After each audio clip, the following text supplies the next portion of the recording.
নমস্কাৰ, মই মোৰ সকলো জ্যোতি সুন্দৰাকীক মোৰ ফালৰ পৰা সম্ভাষণ জনাইছোঁ। মই আপোনালোকৰ লগত আন এটা বিষয়ৰ পৰা আলোচনা কৰিম। সেইটো হ'ল আপোনাৰ বিশেষকৈ জীৱন সংগী, যাক কয় লাইফ পাৰ্টনাৰ। বিবাহিত জীৱনত আপোনাৰ লাইফ পাৰ্টনাৰ কেনেকুৱা হোৱাৰ সম্ভাৱনা থাকে, সেই বিষয়েও এটা খুব সুন্দৰ কথা উল্লেখ আছে শাস্ত্ৰত। জানি থোৱাটো ভাল, আপুনি নিজৰ কাৰণে জানি থোৱাটো ভাল। আমিতো বহুত কৈ থাকোঁ নে, কওঁতো আমি বহুত কওঁ, কিন্তু কিছুমান কথা থাকে, এটা কওঁতে আন এটা ৰৈ যাব পাৰে, একো ডাঙৰ কথা নহয়। আমি আচল কথা কৈছোঁ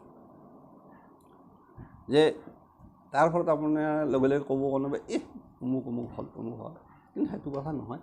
জ্যোতিষশাস্ত্ৰ বহুত বহল, একদম আপোনাৰ এটা বিষয়ৰ ওপৰত যথেষ্ট আপোনালোকৰ ধ্যায়িত হৈ আছে।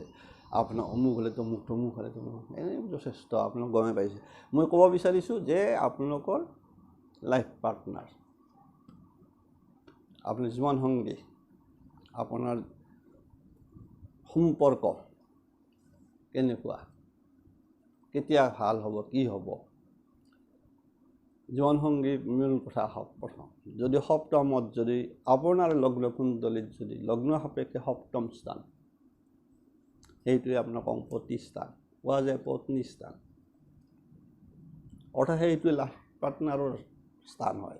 গতিকে সেই সপ্তম স্থানত যদি আপোনাৰ বৃহস্পতি থাকে, তেনেহ'লে মনত ৰাখিব, পুৰুষ হওক মহিলা হওক, মনত ৰাখিব সেই সকলো জাতকৰ জীৱনসংগী সদায় মানে আনৰ তুলনাত বহুত মানে যিটো কোৱা হয় ভদ্ৰ, ধাৰ্মিক হ'ব আৰু আপোনাৰ সহায়ক হ'ব,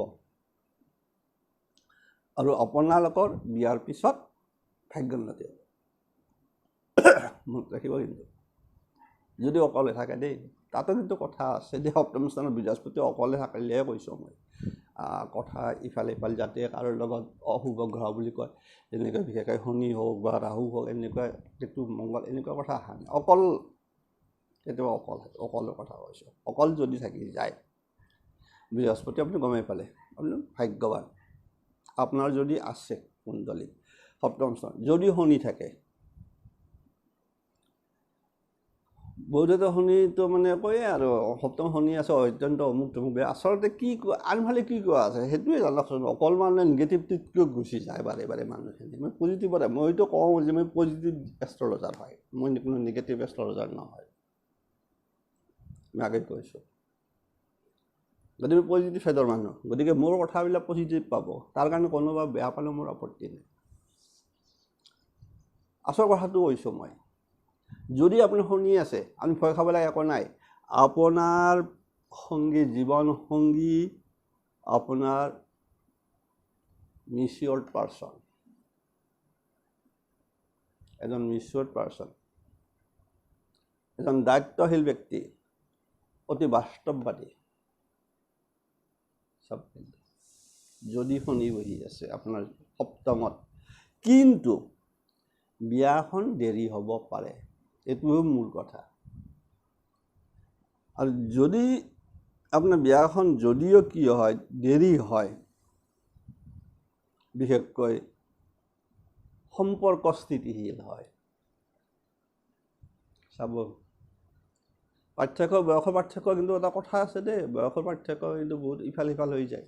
শুনি থকা মানে গিৰিয়ে ঘৈণীয়েকৰ মাজত মানে বয়সৰ বহুত পাৰ্থক্য হৈ যায়, কিন্তু সেইটো কিন্তু মনত ৰাখিব। কিন্তু কথা হ'ল তথাপিতো সম্পৰ্ক কিন্তু স্থিতিশীল, সুন্দৰ। শনি আপোনাৰ যদি আছে, শনি সপ্তমত, তেনেহ'লে গম পালে। যদি মংগল থাকে, আমিতো মংগল থাকিলেতো কওঁৱে, কি কওঁ, সপ্তমত মংগল, বেলেগ বাদ দিয়ক, নিগেটিভ ছাইড বাদ দিয়ক, পজিটিভত আহক। সেইসকল জাতকৰ সংগী কি হয়, উদ্যমী। কাৰণ যিহেতু এনাৰ্জি টাইপ কথা লাগি থাকে সদায়। উদ্যম মানে কি, ৰখি থাকিব টান পায় যিসকলে যিকোনো কৰ্মত আগ্ৰহ। সেই জাতক বা জাতিকা সাহসী হ'ব। কিন্তু কথা হ'ল এই দিকে এটা কিন্তু হ'ল কি নিজস্ব বিপৰীত লিংগৰ এটা নিজস্ব কি থাকে অহংভাৱ, ইগো এটা থাকে। আমি যি আগতে কৈছিলোঁ যে মংগল সপ্তমত মংগল মাংগলিক দোষ, কাৰণ এইটো আছিল। কাৰণ যেতিয়া বিপৰীত লিংগ মই এতিয়া পুৰুষ গ'ল, পুৰুষৰ যদি বিপৰীত লিংগটো যদি অহংকাৰী হয়, অকণমান মানে ইগো যুক্তিতৰ্ক লগে লগে মানি ল'ব নোখোজা হয়, সাধাৰণ শূন্য হয়। আৰু সেইকাৰণে কৈছিল যে মংগল থকা মানে এবাৰ সম্পৰ্ক ভাল নহয়। সেইটো নহয়। একচুৱেলি মিলা মিছা কৰিলে আপুনি যথেষ্ট আগবাঢ়ি যাব পাৰা মেক্সিমাম চান্স থাকে, কিন্তু অকণমান মিলা মিছা। গতিকে সেই প্ৰৱণতাৰ মানুহ হ'ব কিন্তু বিশেষকৈ মংগল লাগিলে। আৰু যদি আপোনাৰ চন্দ্ৰ থাকে, জীৱনসংগী অতি আৱেগপ্ৰৱণ।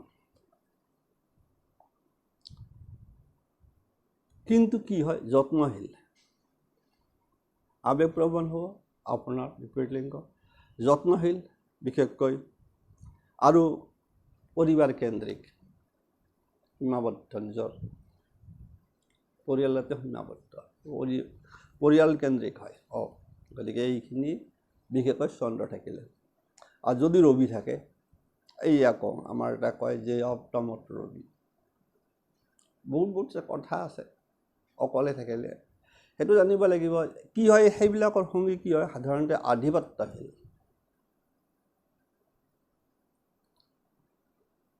কাৰণ যদি হয় তাৰমানে আধিপত্য ডমিনেট কৰি থাকিব বিচাৰে বিপৰীত লিংগ সদায়।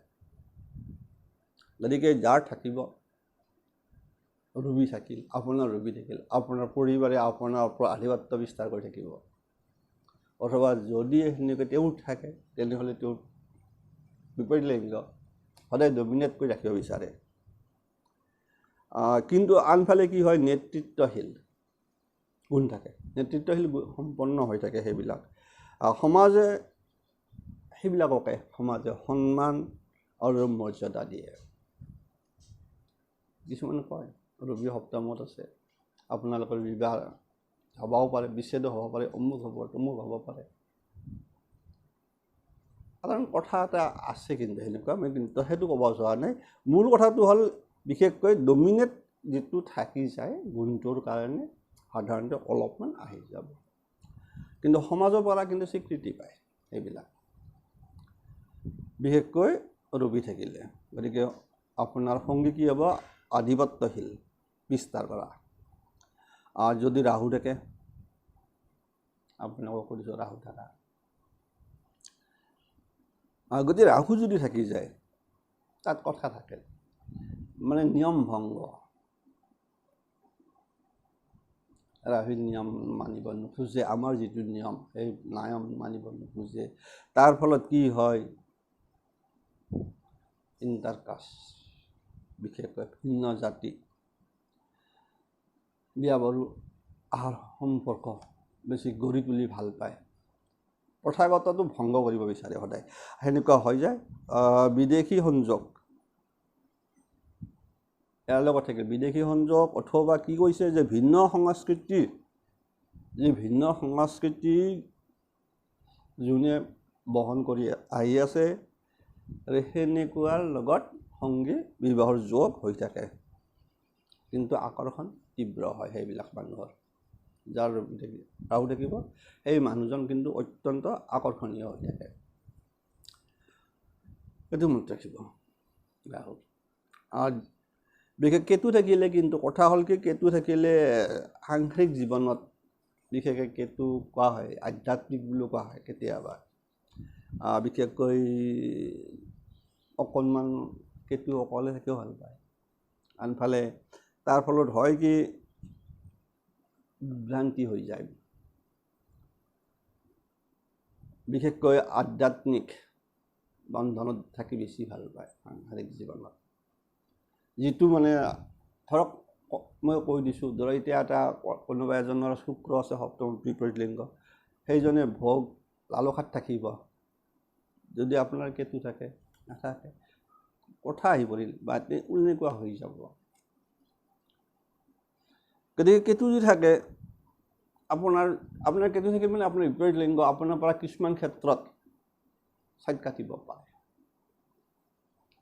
তাৰ কাৰণে কোৱা আছে যে বিভ্ৰান্তি আৰু আধ্যাত্মিক বন্ধনত বেছি থকাৰ চান্স থাকে যদি কেতু থাকে।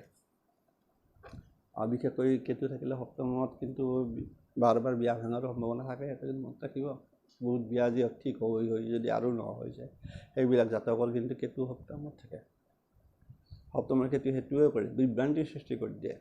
কি কাৰণে হঠাৎ কিবা এটা আহি গ'ল আৰু কাৰণে সেইকাৰণে কোৱা আছে বিয়া বাৰুৰ ক্ষেত্ৰত। যদি শুক্ৰ থাকে, আটাইতকৈ ইণ্টাৰেষ্টিং গ্ৰহ, যিহেতু আমাৰ ভোগ লালসাৰ গ্ৰহ, বিশেষকৈ শুক্ৰ কামনা বাসনা বিবাহৰ কাৰক গ্ৰহ। গতিকে আপোনালোকৰ যদি কাৰোবাৰ যদি শুক্ৰ থাকে সপ্তম, সেই জাতকে কিন্তু যদি পুৰুষ হয় শ্ৰেষ্ঠ বংশ স্ত্ৰী লাভ কৰে। বিপৰীলিংগ সেনেকৈ বহু কথা থাকে যে এই জাতকৰ জাতক ধনৱান হয়, পুত্ৰৱান, ধন লগত পুত্ৰৱানো হৈ থাকে যাৰ শুক্ৰ থাকে। কিন্তু আন এটা খুব এটাই গুণ থাকি গ'ল, পুৰুষ হ'লে এক পত্নী সুখে সন্তুষ্টি নহয়। গতিকে বুজি পালে কথাটো কি ক'ব বিচাৰিছোঁ আপোনালোকে, যে এক পত্নী নহয় সুখ, আৰু আনৰ প্ৰতি আনৰ লগত অবৈধ সম্পৰ্ক বিশেষকৈ গঢ়াৰ এটা মানসিকতা থাকে, মানে ভোগৰ যিটো প্ৰৱণতা খুব তীব্ৰ হৈ থাকে। আনফালে কোৱা আছে যে এই জাতক নিজৰ বাক চাতুৰ্যৰ দ্বাৰা, নিজৰ বাক শক্তিৰ দ্বাৰা আনক মোহিত কৰিব পাৰে। এইটো কিন্তু মনত ৰাখিব আপোনালোকৰ, যাৰ শুক্ৰ সপ্তমত আছে। কিন্তু শুক্ৰ ভাল সপ্তমত, কাৰণ আপোনাৰতো আপুনি ধুনীয়া স্ত্ৰী লাভ কৰিব। যদি জাতিকা হয় আপোনাৰ কাৰণে ধুনীয়া পুৰুষজন দেখাত অতি ধুনীয়া সুন্দৰ, ভোগ বিলাসত মত্ত হৈ থাকি যাব, কথা নাই। কিন্তু কথা আহি গ'ল আনফালে, কোনোবাই সুধিব পাৰে বোলো সপ্তম স্থানত গ্ৰহ নাই, আহি গ'ল প্ৰশ্ন এইটোহে। বাকী ক'লোঁ বাৰু, নাথাকিবতো পাৰে, নাথাকেই বহুতৰে, বুজি পাওঁ নে? তেতিয়া তাৰ ফলটো কি এনেকৈ চাব, কি কৰিব? এইটোৱে কোৱা আছে যে সপ্তম স্থান খালী থাকিলে বোলে অশুভ নহয়। আগতে বহুত দিন আগতে সুধিছিল, ছাৰ মই সপ্তম স্থান কোনো গ্ৰহই নেকি মোৰ, ছাৰ এনেকুৱা তেনেকুৱা। আজি মই ভাঙি দিলোঁ ভেদ আপোনালোকক, যিসকলৰ মনত আছে যে সপ্তম স্থানত কোনো গ্ৰহ নাই, তাৰমানে কিবা অশুভ নেকি? সেইটো ভুল, অশুভ নহয়। মোৰ বিয়া বাৰু নহ'ব নেকি? নহয়, সেইটোও ভুল। তেনেহ'লে কি? ইয়াৰ মূল কাৰণটো হ'ল এই ঘৰৰ অধিপতি, আপোনাৰ সপ্তম স্থানৰ যিটো ঘৰ তাৰে অধিপতি, সেই অধিপতি গ্ৰহটো কোনটো ৰাশিৰ বা কোন গ্ৰহৰ ঘৰত বহি আছে? মই আপোনালোকক কৈ দিলোঁ, তাৰ ওপৰত ফলাফলটো নিৰ্ভৰ কৰিব, সংমিশ্ৰণ হৈ যাব আপোনাৰ ফল কিছু হ'লেও। আপোনাৰ সপ্তমপতি যিটো ঘৰত বহি আছে সেই ঘৰ, সেই ৰাশিৰ ওপৰত ডিপেণ্ড কৰিব বহু কথা আপোনাৰ কিছু ক্ষেত্ৰত। আৰু গতিকে এই গ্ৰহটোৰ লগত এই ৰাশিৰ লগত আহি যাব, সেইটো সেনেকৈ বিচাৰটো কৰিব লগা হয় যে অকল সপ্তম স্থানত গ্ৰহ নাথাকিলে অশুভ নহয়, আৰু সেই গ্ৰহটো যিটো ৰাশিত বহি আছে, যাৰ ক্ষেত্ৰত বহি আছে, সেইমতে কিছু ইফাল সিফালকৈ আপুনি চাব লাগিব। আপোনাৰ কমপ্লিট এইটোৰ ফল ল'ব, এইটোৰ লগত এইটোৰ আপোনাৰ যিটো আছে সপ্তম স্থানৰ, সেইটো বেলেগ কথা, তাৰ লগত সেইফালে গুচি যাব। আকৌ সেই গ্ৰহটো য'ত বহি আছে তাৰ ওপৰত ডিপেণ্ড কৰিব তাৰ ফল। এৰিছোঁ, ভালে থাকক, কুশলে থাকক। এইবিলাক বহুত কথা কৈ দিলোঁ। কোনোবাই কিবা কওক নকওক, আপোনালোকৰ মাজে মাজে পাই থাকিব, মন গ'লে। মইতো কৈছোঁৱে, মোৰ মন গ'লে পাই থাকিব, দি আছোঁ, আৰু পাব। মই কৈছোঁ আৰু দি আছোঁ আপোনালোকক। অতি সুন্দৰ বিষয়বস্তুৰ ওপৰত মই আলোচনা কৰি আছোঁ লাহে ধীৰে। আপোনালোকে বহু কথা গম পাই যাই থাকিব।